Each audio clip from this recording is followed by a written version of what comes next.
আমি পড়ছিলাম সপ্তম শ্রেণীর ভূগোল শিক্ষক বই থেকে। এটা 4 নম্বর অধ্যায়, ভূমিরূপ। প্রশ্নোত্তর পড়ছিলাম, পেজ 61। ভুল সংশোধন করো। 1 নম্বর, পৃথিবী পৃষ্ঠের ভূমির বৈচিত্র্যই হল পাহাড়। পাহাড়টাকে সংশোধন করতে, ওটা ভূমিরূপ হবে। পাহাড়টা লাল দিয়ে আন্ডারলাইন করা আছে, যেটা আন্ডারলাইন করা আছে লাল দিয়ে লেখা, সেটাই সংশোধন করতে হবে সেই জায়গাটায়। 2, মহাদেশ এবং মহাসাগরগুলি সাগরের ওপর ভাসছে। সাগরের ওপর আন্ডারলাইন করা আছে, ওটা হবে অ্যাকচুয়ালি অ্যাস্থেনোস্ফিয়ারের ওপর ভাসছে। 3, আরাবল্লী আন্ডারলাইন করা আছে লাল দিয়ে, একটি নবীন ভঙ্গিল পর্বত, তা হবে হিমালয়। 4, সাতপুরা একটি আগ্নেয় পর্বত, ওটা হবে স্তূপ পর্বত, আগ্নেয় হবে না, স্তূপ হবে। 5, অনেকগুলি পর্বতশৃঙ্গ আর উপত্যকা বিরাট অঞ্চল জুড়ে অবস্থান করলে তাকে পর্বত গ্রন্থি বলে, গ্রন্থি না পর্বত শ্রেণী বলে। 6, লাদাখ মালভূমিকে পৃথিবীর ছাদ বলে, লাদাখ না, পামির মালভূমি। 7, মরুভূমির বালি উড়ে গিয়ে সঞ্চিত হয়ে ব-দ্বীপ সমভূমি তৈরি। ব-দ্বীপ না, ওটা লোয়েস, লয়কার অন্তঃস্থয়কার লোকেশ। এবারে সংক্ষিপ্ত উত্তর ভিত্তিক প্রশ্ন মান 2। নিচের প্রশ্নগুলো 2-3টি বাক্যের উত্তর দাও। 1, ভূমিরূপ কাকে বলে? উত্তর, ভূমির আকৃতি, গঠন, উচ্চতা, ঢাল এবং গভীরতা অনুসারে ভূপৃষ্ঠে, বিশেষত স্থলভাগের এই যে বিভিন্ন রূপ বা চেহারা, তাকে এক কথায় ভূমিরূপ ব্র্যাকেটে ল্যান্ড ফর্ম LANDFORM বলে। ভূমির উচ্চতা, আকৃতি, ঢাল, গঠন, গভীরতা প্রভৃতির তারতম্য অনুসারে ভূমিরূপকে প্রধানত 3টি শ্রেণীতে ভাগ করা যায়। 1, পর্বত ও পাহাড়। 2, মালভূমি এবং 3, সমভূমি। 2 নম্বর, বহির্জাত শক্তি কি? যে সকল শক্তির সৃষ্টি ভূপৃষ্ঠের উপরিভাগে এবং যেগুলি ভূপৃষ্ঠে ক্রিয়া করে বিভিন্ন প্রকার ভূমিরূপ গঠন করে, তাকে বহির্জাত বা বহিস্থ শক্তি বলে। যেমন নদী, বায়ু, হিমবাহ, সমুদ্র তরঙ্গের শক্তি। 3 নম্বর, অন্তর্জাত শক্তি। যে সকল শক্তির উৎস ও কার্যক্ষেত্র ভূ অভ্যন্তর, সেই সকল শক্তিকে অন্তর্জাত শক্তি বলে। যেমন ভূ আলোড়ন, এই শক্তির প্রভাবে মহাদেশ, মহাসাগর, পর্বত, মালভূমি প্রভৃতির সৃষ্টি হয়। 4, ভূগাঠনিক বাঁধ কাকে বলে? ভূত্বক বা শিলামণ্ডল কতগুলি খণ্ডে বিভক্ত। অ্যাস্থেনোস্ফিয়ারের গলিত ম্যাগমার ওপর ভাসমান ও চলনশীল খণ্ডগুলিকে পাত, ইংরেজিতে ব্র্যাকেটে প্লেট PLAT বলে। এই গড় গভীরতা 100 কিলোমিটার। ভূত্বকে মোট 7টি বড়, 20টি মাঝারি ও অসংখ্য ছোট পাত রয়েছে। এবারে বক্সে আছে আরো জানো। মার্কিন ভূবিজ্ঞানী উইলসন 1960 সালে সর্বপ্রথম প্লেট শব্দটি প্রবর্তন করেন। পিচোকে চন্দ্রবিন্দু চয় ওকার কে, পিচোকে পাত সংস্থান তত্ত্বের জনক বলা হয়।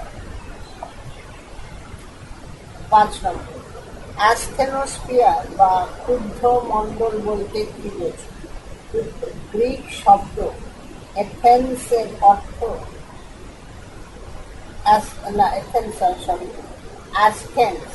অ্যাসথেনোস্ফিয়ার ও অ্যাসথেন্স হয় যা আকার দন্তেশ্বয় ক্ষয় একার ন দন্তেশ্বয় হসন্ত। অ্যাসথেন্স এর অর্থ শক্তিহীন এবং স্ফিয়ারের অর্থ অঞ্চল, এবং অ্যাসথেনোস্ফিয়ারের অর্থ শক্তিহীন অঞ্চল। ভূত্বকের নিচে নরম ও প্লাস্টিকের মতো পদার্থ দিয়ে গঠিত ঊর্ধ্ব গুরুমণ্ডলের প্রায় 100 থেকে 200 কিলোমিটার অঞ্চলকে বলে অ্যাসথেনোস্ফিয়ার। ASTHENOSPHER বা ক্ষুদ্র মণ্ডল। এবারে আরো জানাতে আছে ভূপৃষ্ঠের বিভিন্ন অংশে পাহাড় পর্বত, মালভূমি, সমভূমি, মহাসাগর তল প্রভৃতির মধ্যে যে ভারসাম্য আছে তা অ্যাসথেনোস্ফিয়ার স্তরের মাধ্যমে বজায় থাকে। এই স্তরটির নিম্নসীমা পরিষ্কার নয়। অ্যাসথেনোস্ফিয়ার স্তরটির গুরুত্ব নির্ভর করে উষ্ণতার উপর। এই স্তরে ভূমিকম্পের উৎপত্তি হয়। 6. পর্বত কাকে বলে? সুউচ্চ শৃঙ্গ বিশিষ্ট সমুদ্র সমতল থেকে 1000 মিটারের বেশি উঁচু, অসমান এবং বহুদূর বিস্তৃত শিলাস্তূপকে পর্বত মাউন্টেন বলে। মাঝে মাঝে গভীর গিরিখাত, খাড়া ঢাল, সুউচ্চ শৃঙ্গ এসব নিয়ে পর্বত গঠিত হয়। উদাহরণ: এশিয়ার হিমালয়, ইউরোপের আল্পস, উত্তর আমেরিকার রকি প্রভৃতি। 7 নম্বর, পর্বত শৃঙ্গ কি? উত্তর: পর্বতের সবচেয়ে উঁচু সূচালো অংশকে বলে পর্বতের চূড়া বা পর্বত শৃঙ্গ। হিমালয় পর্বতের মাউন্ট এভারেস্ট, কাঞ্চনজঙ্ঘা প্রভৃতি পর্বত শৃঙ্গের উদাহরণ। Next page 62। 8. পর্বতশ্রেণী বা পর্বতমালা কি? যখন কয়েকটি পর্বত রেখা বা মালার মতো সারিবদ্ধভাবে বিরাট অঞ্চল জুড়ে বিস্তৃত থাকে তখন তাকে বলে পর্বতশ্রেণী বা পর্বতমালা।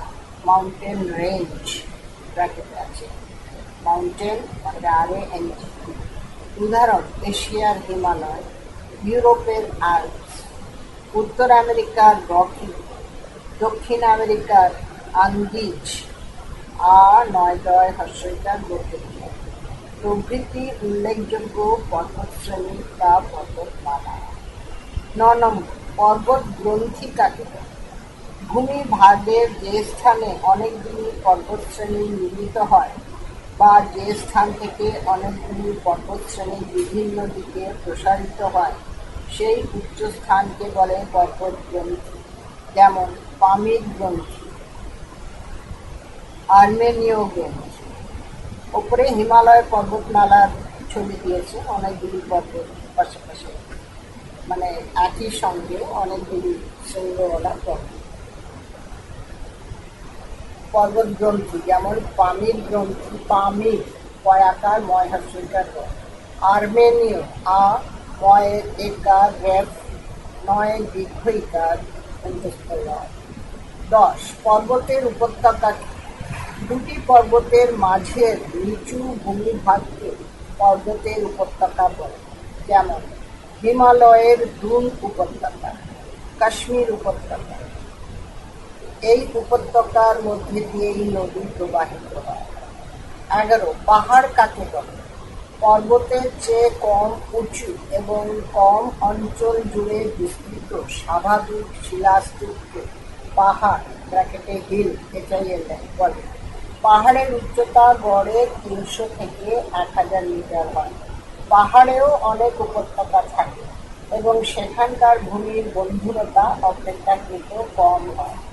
উদাহরণ: পশ্চিমবঙ্গের পুরুলিয়া জেলার অযোধ্যা ও বাঘমুন্ডি পাহাড়, বাঁকুড়া জেলার শুশুনিয়া ও বিহারীনাথ পাহাড়। 11. আগ্নেয় পর্বত কি?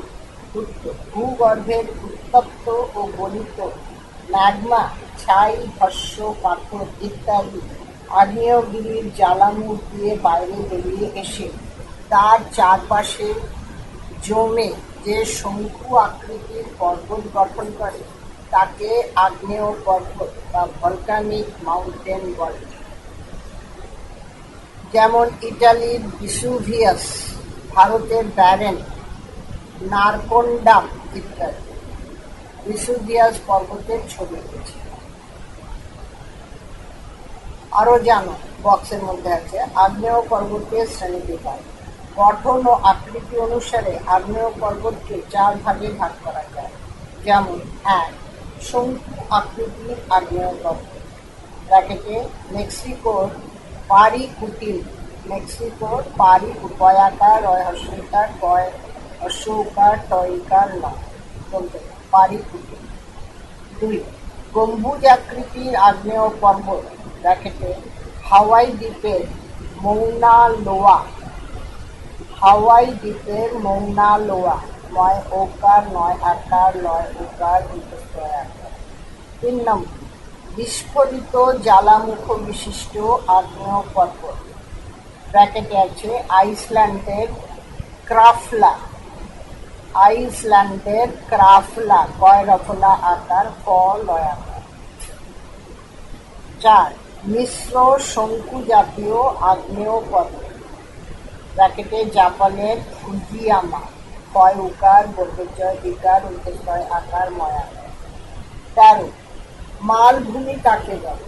উত্তর: সমুদ্র সমতল থেকে 300 মিটারের বেশি উঁচু, চারপাশে খাড়া ঢালযুক্ত এবং প্রায় সমতল বা কিছুটা তরঙ্গায়িত উপরিভাগযুক্ত টেবিলের মতো দেখতে বিস্তীর্ণ ভূভাগকে মালভূমি বা প্ল্যাটু বলে।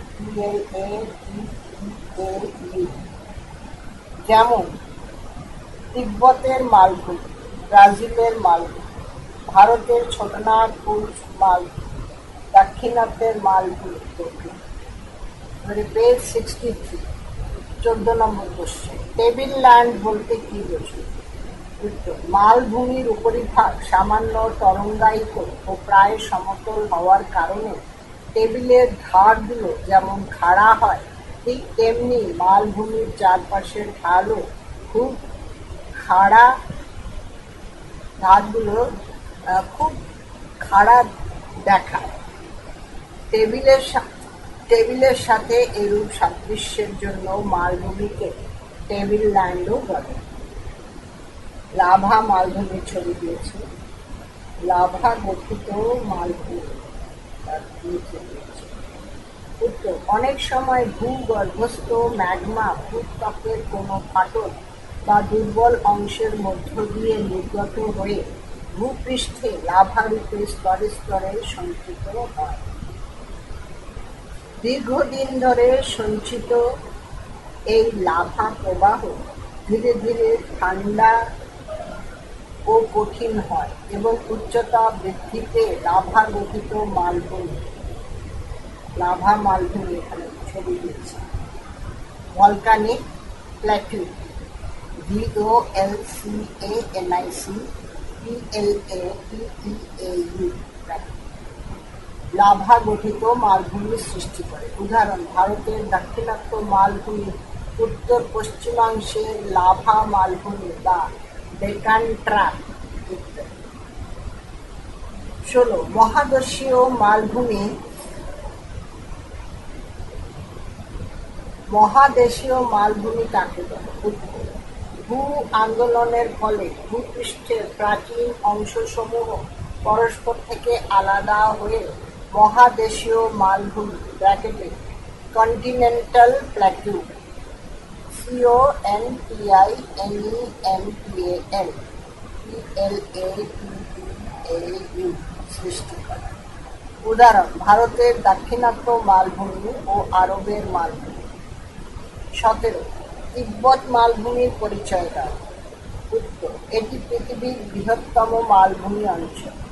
এর গড় উচ্চতা প্রায় 4,500 মিটার। চীনের অন্তর্গত এই মালভূমিটি হিমালয় ও কুনলুন পর্বতশ্রেণীর মাঝে অবস্থিত। প্রায় 25 লক্ষ বর্গ কিলোমিটার এলাকা ব্যাপী এই মালভূমি বিস্তৃত। 18. লাদাখ মালভূমি কোথায় অবস্থিত?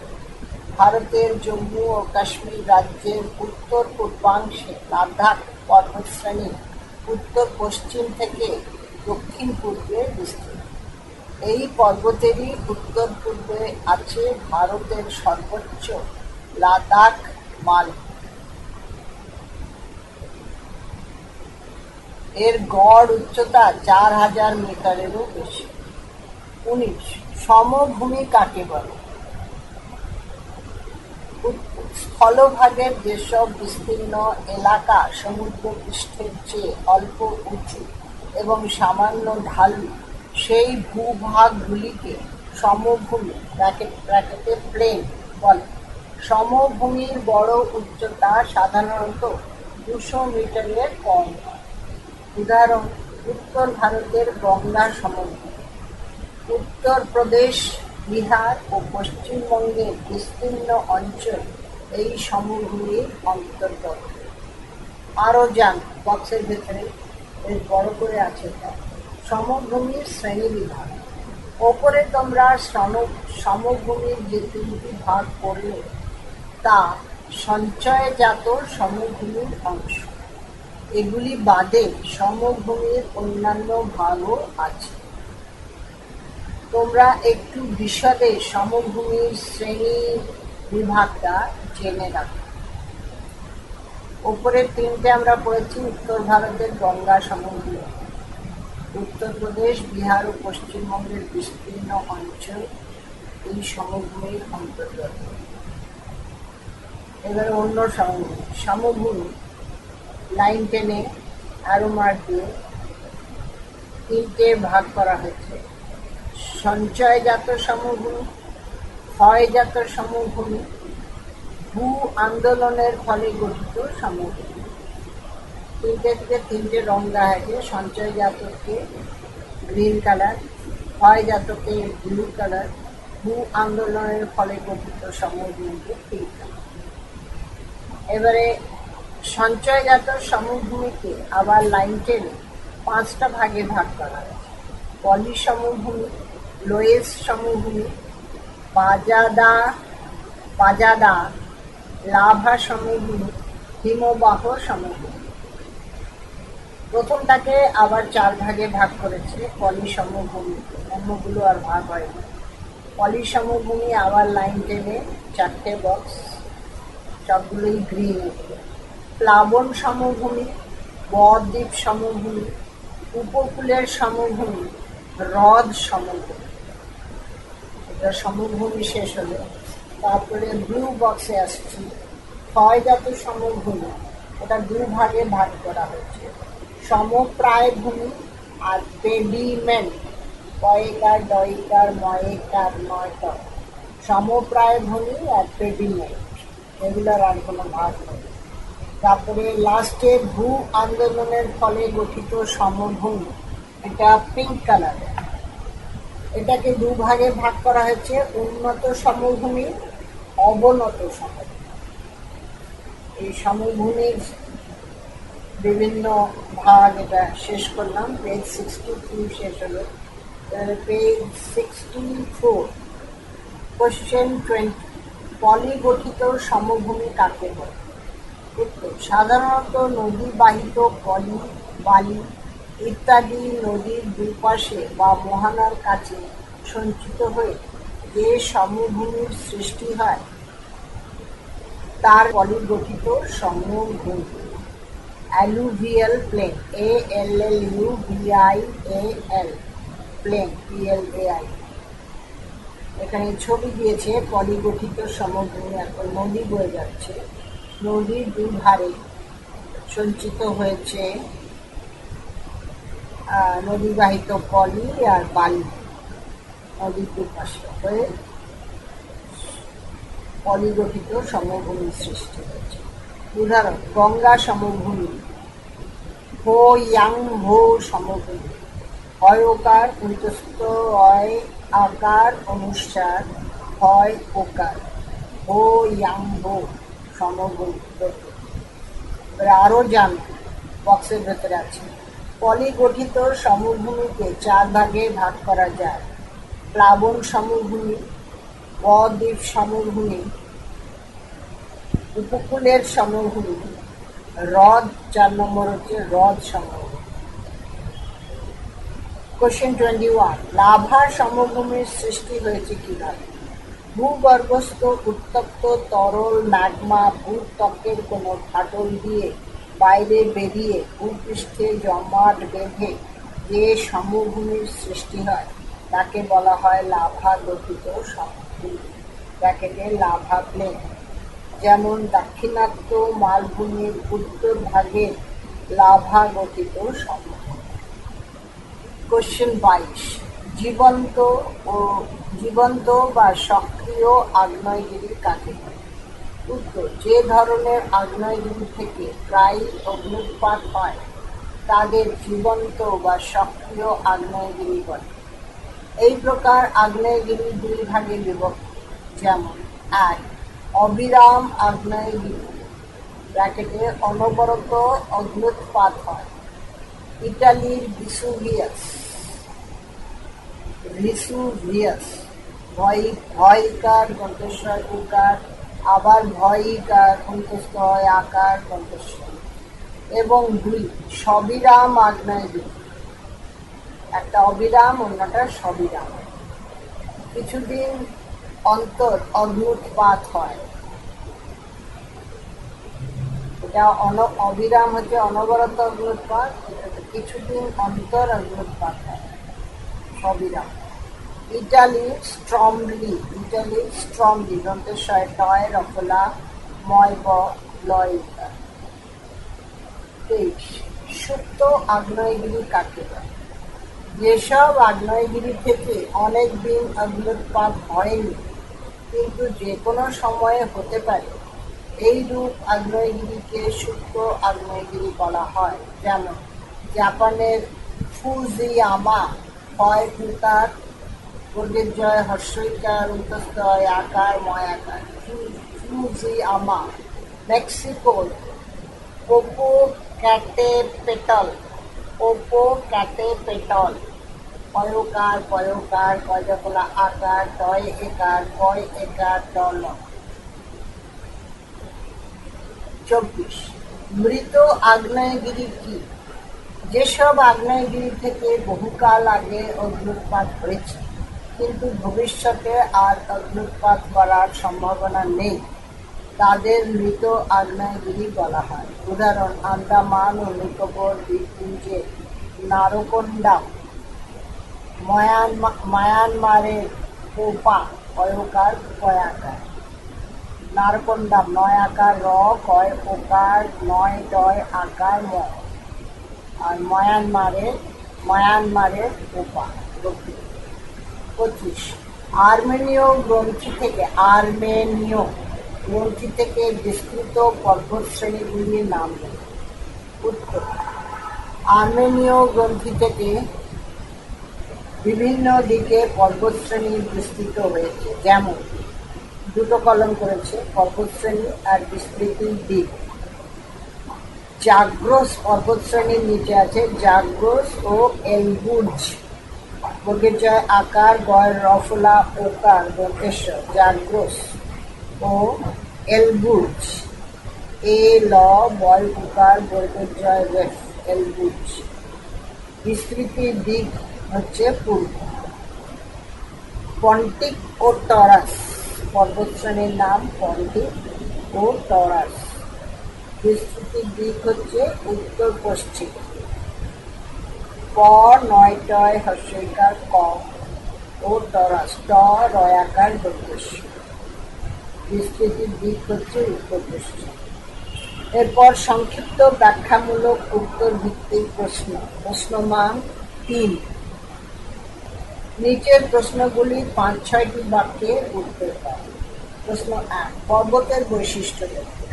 পর্বতের বৈশিষ্ট্যগুলি হল: ১. পর্বতের উচ্চতা সাধারণত সমুদ্রপৃষ্ঠ থেকে ১,০০০ মিটারেরও বেশি হয়। ২. পর্বতের শিলাবর্তিত বা পাথুরে ভূমি অত্যন্ত এবড়োখেবড়ো বা অসমান হয়। ৩. পার্বত্য ভূমি বিরাট এলাকা জুড়ে অবস্থান করে এবং আশেপাশের অঞ্চলের চেয়ে খুব উঁচু হয়। ৪. পর্বতে গভীর উপত্যকা, গিরিখা, খাড়া ঢাল প্রভৃতি দেখা যায়। ৫. পর্বতের শিখরদেশকে শৃঙ্গ বা চূড়া বলে। বড় বড় পর্বতের অনেক উঁচু উঁচু শৃঙ্গ থাকে। ৬. পর্বতের শিখরদেশ প্রায়শই বরফে ঢাকা থাকে। প্রশ্ন ২. পর্বতের শ্রেণীবিভাগ করো। উৎপত্তি অনুসারে ভূপৃষ্ঠের পর্বতসমূহকে ৩টে শ্রেণীতে ভাগ করা যায়। ১. ভঙ্গিল পর্বত, উদাহরণ হিমালয় পর্বত। ২. স্তূপ পর্বত, উদাহরণ মধ্য ভারতের সাতপুরা পর্বত। ৩. আগ্নেয় বা সঞ্চয়জাত পর্বত, উদাহরণ জাপানের ফুজিয়ামা পর্বত। এছাড়া এই ৩ প্রকার পর্বত প্রাকৃতিক শক্তি (নদী, বায়ু, হিমবাহ প্রভৃতি) প্রাকৃতিক শক্তি ক্ষয় কাজের ফলে পতিত হয়ে ক্ষয়জাত পর্বত সৃষ্টি করে। উদাহরণ আরাবল্লী প্রভৃতি। অ রয়াকার, ব লয় লয় হ্রস্বইকার। প্রশ্ন ৩। হিমালয় পর্বতের উল্লেখযোগ্য শৃঙ্গগুলির নাম বলো। দুটো কলম করেছে, উল্লেখযোগ্য শৃঙ্গ, তারপরেরটা উচ্চতা। ১ নম্বর মাউন্ট এভারেস্ট, ৮,৮৪৮ মিটার। ২. কাঞ্চনজঙ্ঘা, ৮,৫৮৬ মিটার। ৩. ধবলগিরি, ৮,১৬১ মিটার। ৪. অন্নপূর্ণা, ৮,০৯১ মিটার। ৫. নন্দাদেবী, ৭,৮১৬ মিটার। ৬. কামেট, কয়াকার ময়কার কামেট, ৭,৭৫৬ মিটার। এরপরে পেজ 65। প্রশ্ন ৪।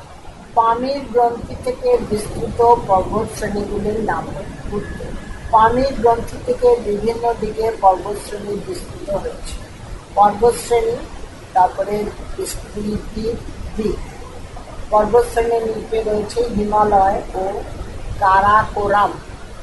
বিস্তৃতির দিক হচ্ছে দক্ষিণ পূর্ব। কুনলুন ও আলোতিনভার পূর্ব বিস্তৃত। তিয়েন শান, আলতাই, সায়ান, ইয়াব্লোনয় ও স্তানোভয়। বিস্তৃতির দিক হচ্ছে উত্তর পূর্ব। হিন্দুকুশ, বিস্তৃতির দিক পশ্চিম। সুলেমান ও থিরথম, বিস্তৃতির দিক দক্ষিণ পশ্চিম।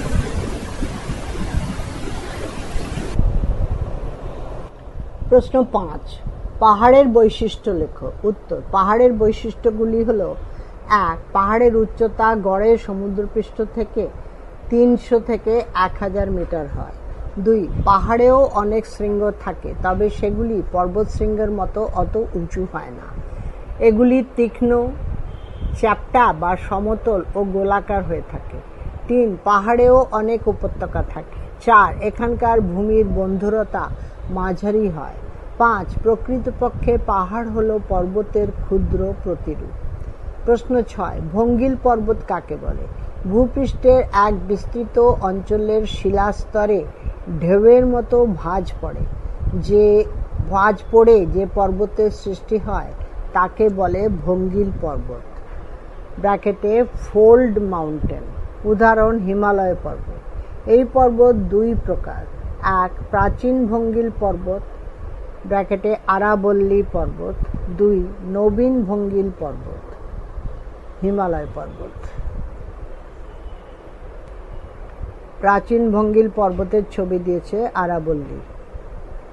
7 ভঙ্গিল পর্বতের বৈশিষ্ট্য লেখো। ভঙ্গিল পর্বতের বৈশিষ্ট্যগুলি হলো: 1 ভঙ্গিল পর্বতে নানা ধরনের ভাঁজ থাকে। 2 ভাঁজগুলি ঊর্ধ্বভঙ্গ ও অধোভঙ্গের সমন্বয়ে গঠিত হয়। 3 ভঙ্গিল পর্বত প্রধানত পাললিক শিলার দ্বারা গঠিত হয়।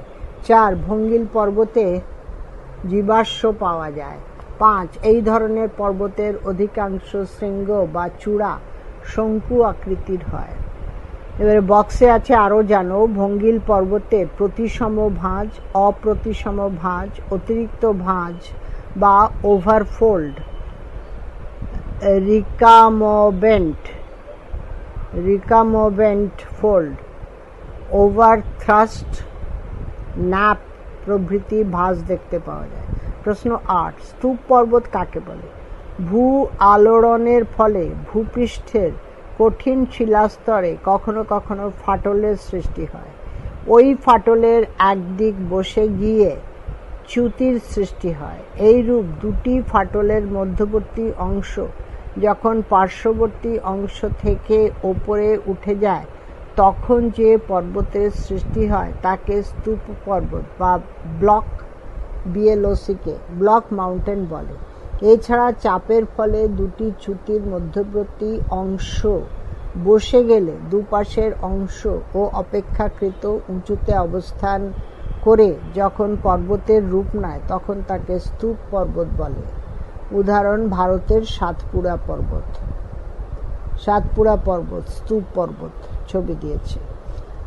আরও জানো বক্সের মধ্যে আছে চ্যুতি ও চ্যুতিরেখা।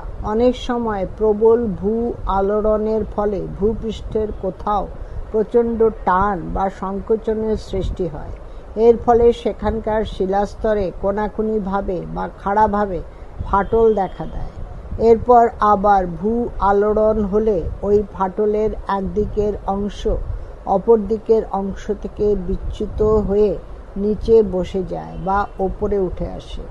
একেই বলে চ্যুতি।